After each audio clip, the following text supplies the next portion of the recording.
Morning, Podworths.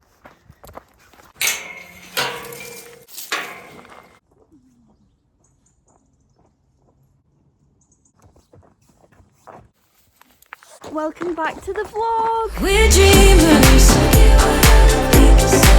We're living. We're dreamers. We're doing this in our way. Welcome back to the vlog.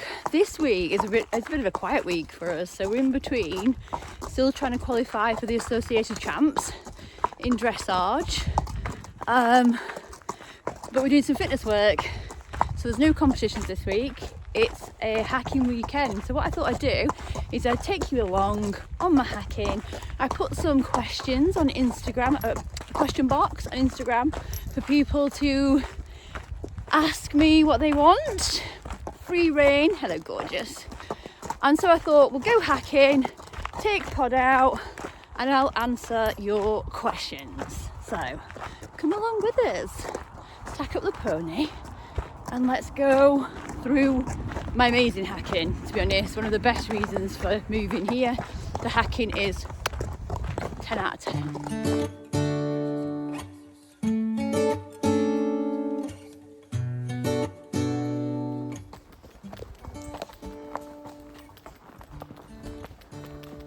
This way.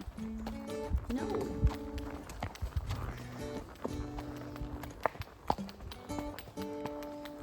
We are on board and hacking through our beautiful woodland. She is a little bit spicy this morning. She is on her toes. So we may have the odd spook that I have to contend with. But isn't this just... This is for me kind of like the reason why we have horses. I just love spending time with her. The competing's fabulous, don't get me wrong, but just spending time with her is marvellous. So yeah, we've got little ear bonnet on because the flies can be really bad here, and I put some fly spray on. So hope we've all had a good week. I put a question box out on my lovely Instagram. If you don't follow me on Instagram, please do, because you get daily updates. You get to see my face on my stories, just telling you about my life. So I'll put my handle kind of there.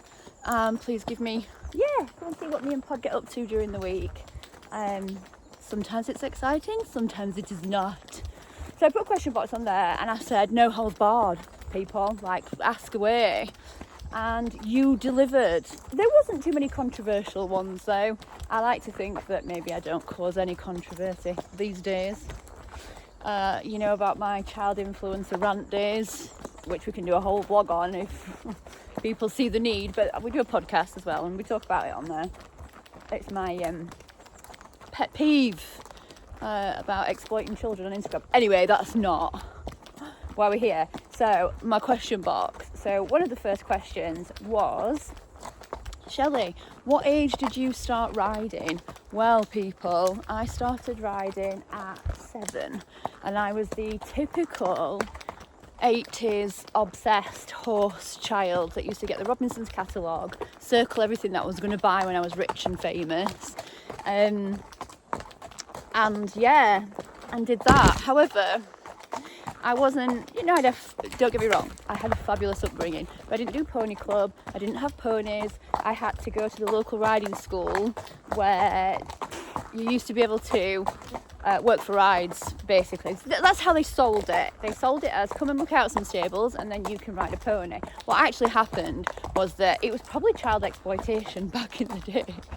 We just used to muck out stables and didn't really ride, but I loved it. I loved being around horses, I loved grooming.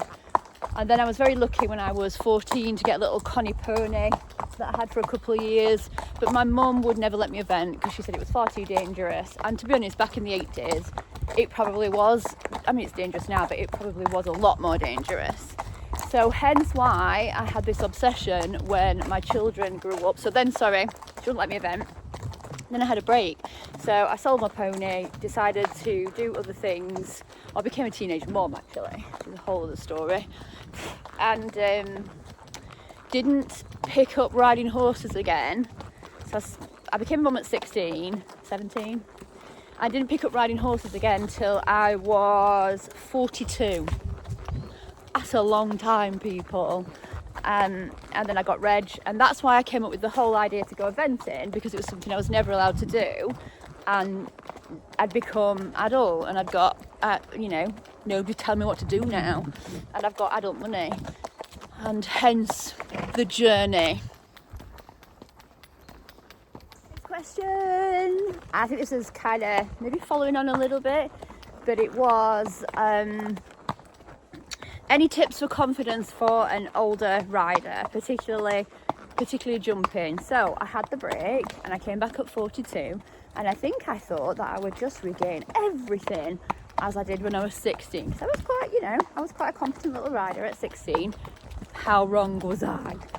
Okay, because lots of things change, your body changes, your balance changes, and actually I think you've got more I have a very good self-preservation brain, which means that actually hurtling myself at speed at things, or hurtling myself at speed, is really difficult. So I struggled massively with my confidence. I'm struggling a little bit now with it in a different sense, which I'll go on to, but I think my way of dealing with it was literally do things to start off with that I'm comfortable with and repeat. So rinse and repeat. So do things, build it up slowly, and just keep getting out there and doing it. And I think it massively helps what horse you're on, if I'm honest, because Reg gave me amazing confidence. Mo destroyed it a little bit, because I'd gone from a horse that was very nice, just so kind to me, to Mo, who was a youngster that needed probably more work. Honestly, my advice would always be get a schoolmaster, not a young horse. But unfortunately, and a lot of us are in the same position, we ain't got 30 grand spare to go and get one. So unfortunately I had to get ex-race horses because they were cheap, and with that you take a bit of a risk. So I would also say get a good support crew. So a massive thing for me, particularly with P and gaining her confidence, because I really wasn't confident with P, is to get a good support crew. Good instructors. These flies are doing my head in. Pod, I should have flied me. Get a good instructor, get a good support crew, and do things at your own pace. Don't feel like you should be rushed.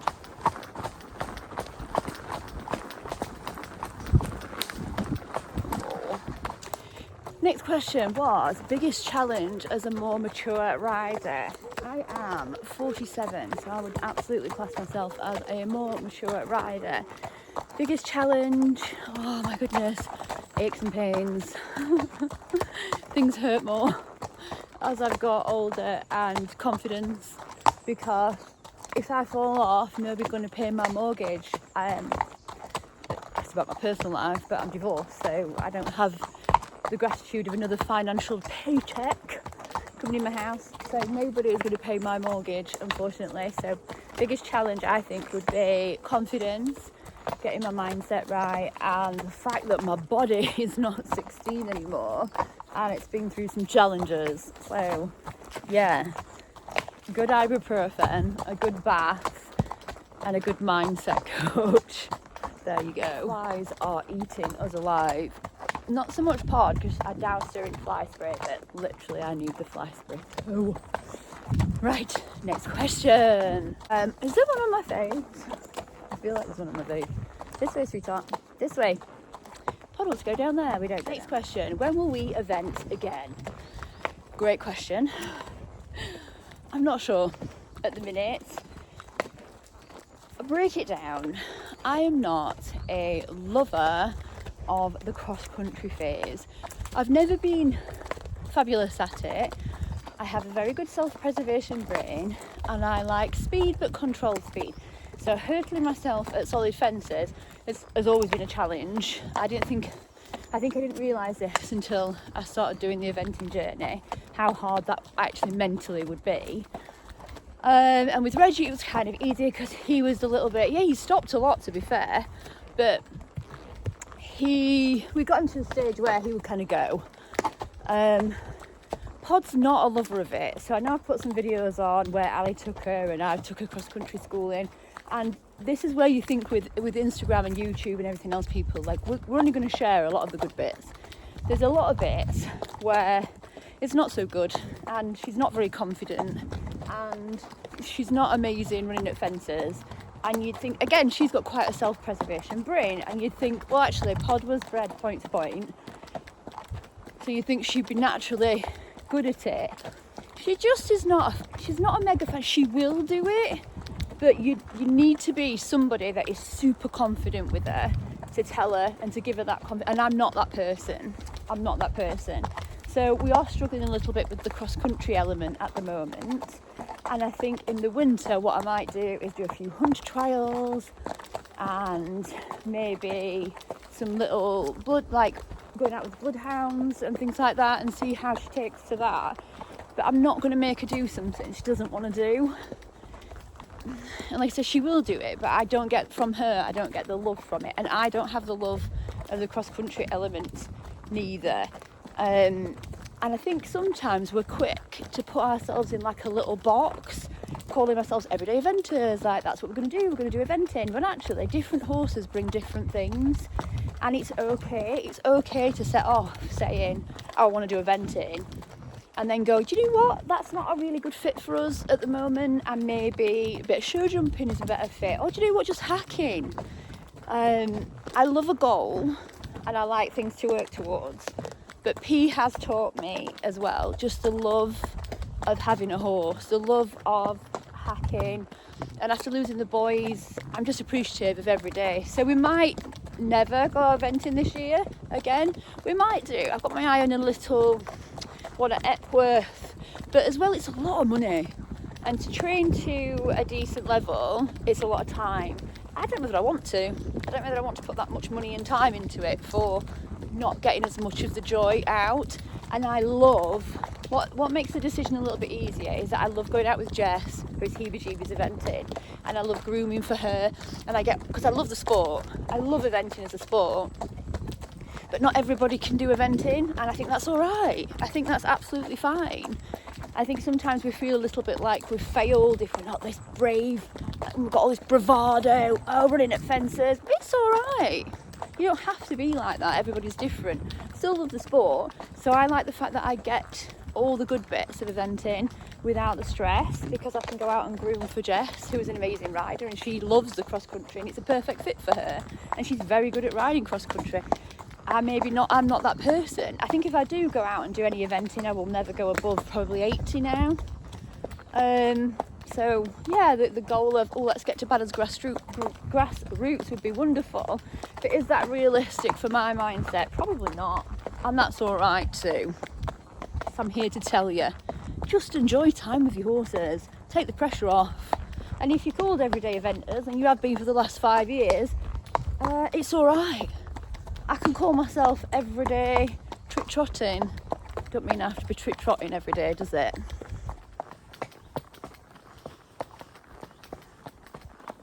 Eyes are getting terrible. Hopefully we'll get into another bit of the woods in a minute where it's not so bad. Right, next question then. What is my favourite discipline? It changes. Depending on what horse I'm on. I think at the minute I'm absolutely, as you'll have noticed with what I'm going out and doing, I'm absolutely loving the dressage. It just ticks all my boxes in my brain, trying to perfect something, trying to, work through it and trying to improve every time you're out. I just love it. I love the cleanliness of it. I like the sparkles. I like the, I like going out and being back for dinner so I can do other stuff. Horses are wonderful. There's other things in life, people. I like to do other things. So dressage at the minute, I would say, is my favourite, and I think it gets a bit of a bum ride, particularly in the eventing world, where people are like, I don't like dressage. Dressage is the worst bit. Well, actually, I personally think if you've got a great horse obedient to dressage, it makes the cross country and the show jumping so much easier. And I think people write it off because it's hard. And I think people say, I'm never good at dressage, without actually trying. So I think I see a lot of it in the eventing where they go, I've got rubbish dressage skills, but they never do anything to try and improve it. They don't moan about it then. don't give dressage a bum deal. It's actually a massive skill, and I would say out of the disciplines, a really hard skill to do properly. So let's pick it up. Dressage is might even buy some blinging boots. Might even do that. And Pod, talking about what's a good fit for the horse, Pod, I think we could make into a very nice dressage horse, and she enjoys going out and people looking at her. She suits the name Pretentious, which is a show name. She enjoys that. So, and she likes to get it done, get back home, get in bed, have a nap.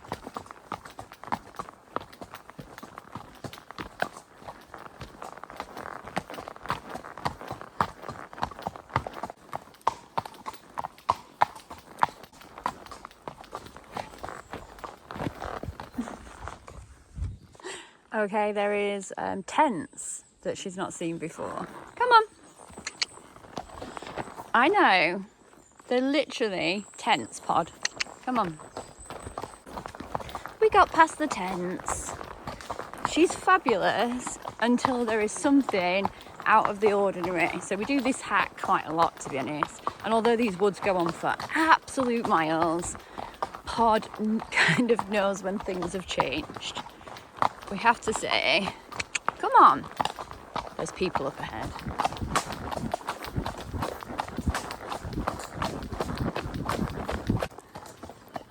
We are now in the second bit of the woods. We've gone past the tents, the scary tents, and she's also a little bit on edge for some reason. How dare they change the landscape, Pod? Anyway, next question. Would I get another horse? No. Absolutely not. I'm at the minute where I'm like, Pod is my last one. I don't think financially it's a great idea, and emotionally it's not a great idea. It took me a long time to get over the boys. It took me a long time to enjoy Pod back in my life. So short answer, absolutely not. No, hats off to anybody that has more than one. Plus, I absolutely love my full livery life. I love it. I know it's not kind of like it's shunned upon, I think, full livery, but I love it. It works with my job. It's fabulous. She gets the care that she needs. It's just brilliant. So, and I couldn't afford any more on full livery, and I wouldn't go back to DIY. So, after all that, nada, no more. Question. Which horse would I like to ride on Instagram? Oh, there is an IBC. Loads. There's loads. Crunchy, but I think I'd be too big for him. That's Crunchy the X-ray sauce. I couldn't think of it with Emma. Loads. I would really love, when we talk about going eventing and having a horse that would give me confidence, there's the lovely Sarah who's got Bazza or Barry. That's half a chuckle, which I find hilarious. Because coming from a place where the Chuckle Brothers are from, in good old Rotherham. And she's Mama Goes Eventing. I'll put a tag down, but he is chef's kiss. Chef's kiss. He looks amazing and he's just fabulous. So yeah, Bazza.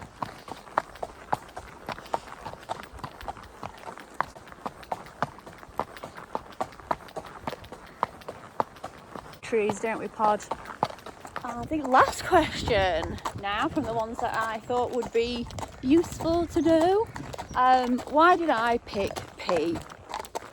Right, let's just lay it down there. I have never ever viewed a horse in my life, ever. I have never seen a video of a horse. I don't think I've purchased. I have only ever purchased off photographs. I don't recommend it. It's not the best way to do it, is it? However, the prices that I was paying for these ponies were very, very cheap. So I had seen, I think I'd put an advert out asking who've got X-Racers about. And once you have one X-Racer as well, you kind of get into a little group where people contact you, like trainers, etc., when they've got X-Racers that they think are good, suitable, need rehoming. And I got sent a picture of P from the lovely Gabby, who was training her, saying she just doesn't love racing, she doesn't love the point to point, having cross country day. I see the problem now. And she was 5 years old, just turning 5, maybe 4, just turning 5. I needed retraining, were very interested. I looked at her and impulsively, with my ADHD brain, just went, I'll have her. And then arranged for her to be delivered, and the rest is history. So there was no science around picking P, and it is no what's the word? It's no lie that I didn't get on with P when I thought she was incredibly. I'd had geldings, and I think mares are a different breed, just a different mindset. And I thought she was too much of a horse for me, hence why I sold her. But then she came back. If you believe, so I used to hate it when people said to me when I lost the boys, everything happens for a reason. I hated it because I'd be like, what is the reason? What is the reason? But actually I kind of think maybe things do happen for a reason, and that you always think that when things happen for a reason it has to be a good thing, when actually it can be a bad thing that creates better things to come, if you know what I mean. So now I absolutely adore the bones of this mare.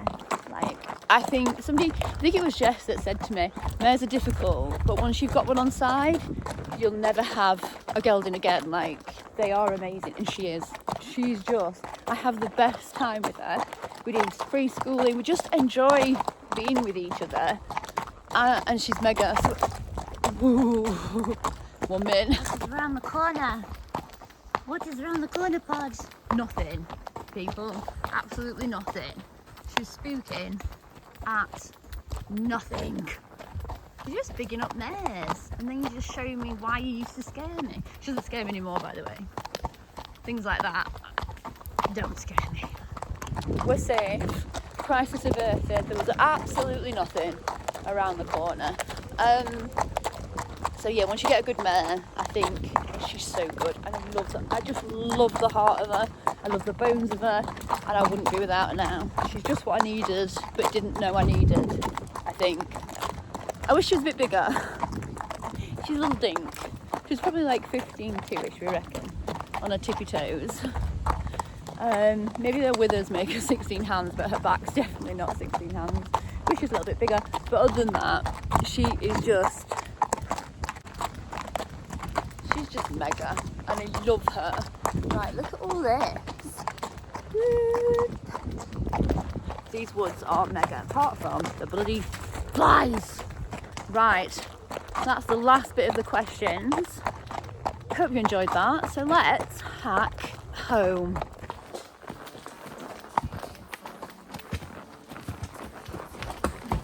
Okay, so Pod knows this is the canter track. Do you? Let's trot it first. Because it is a little bit on the hard poddy.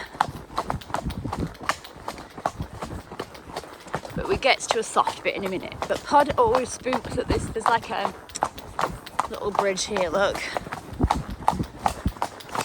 She knows when she gets past that bridge, life is safe. Life is good. Your heart is beating fast and you're sweating and you can't stop looking at her smile. Then you've been in love.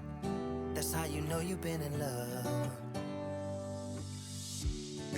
There's something about the way she laughs and the way she always dances. Little young 7-year-old me wouldn't believe my life to be doing this.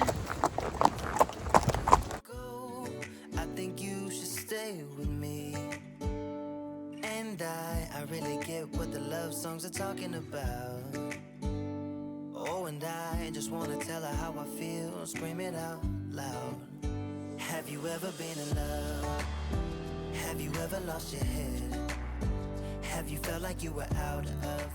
I thought we'd go back the roadway.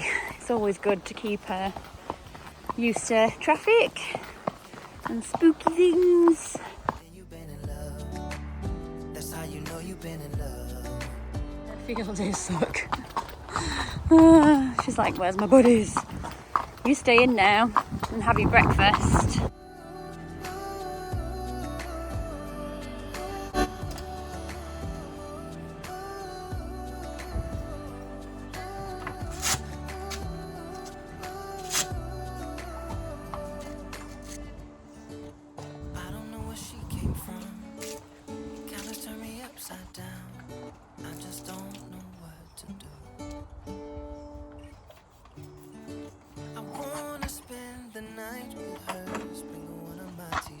Thank you for coming along with us this beautiful Saturday morning. Hope you enjoyed the little hack into my woods, but also an update on what we're doing.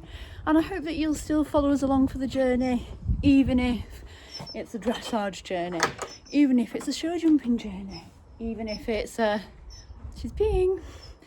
even if it's an eventing journey. I think what you need to take from it is we just need to enjoy time with our horses, whatever that might be doing. Don't pinhole yourself into a little box, and good girls get apples, and do what's right for the both of you, isn't it? Right, thanks peeps. Please give us a like, comment, subscribe, and we'll see you next week. Next week, dancing shoes are on pod as we try to gain that last 60%, so the fingers crossed we can get to the associated champs. Thanks guys, bye. Your heart is beating fast and you're sweating. You can't stop.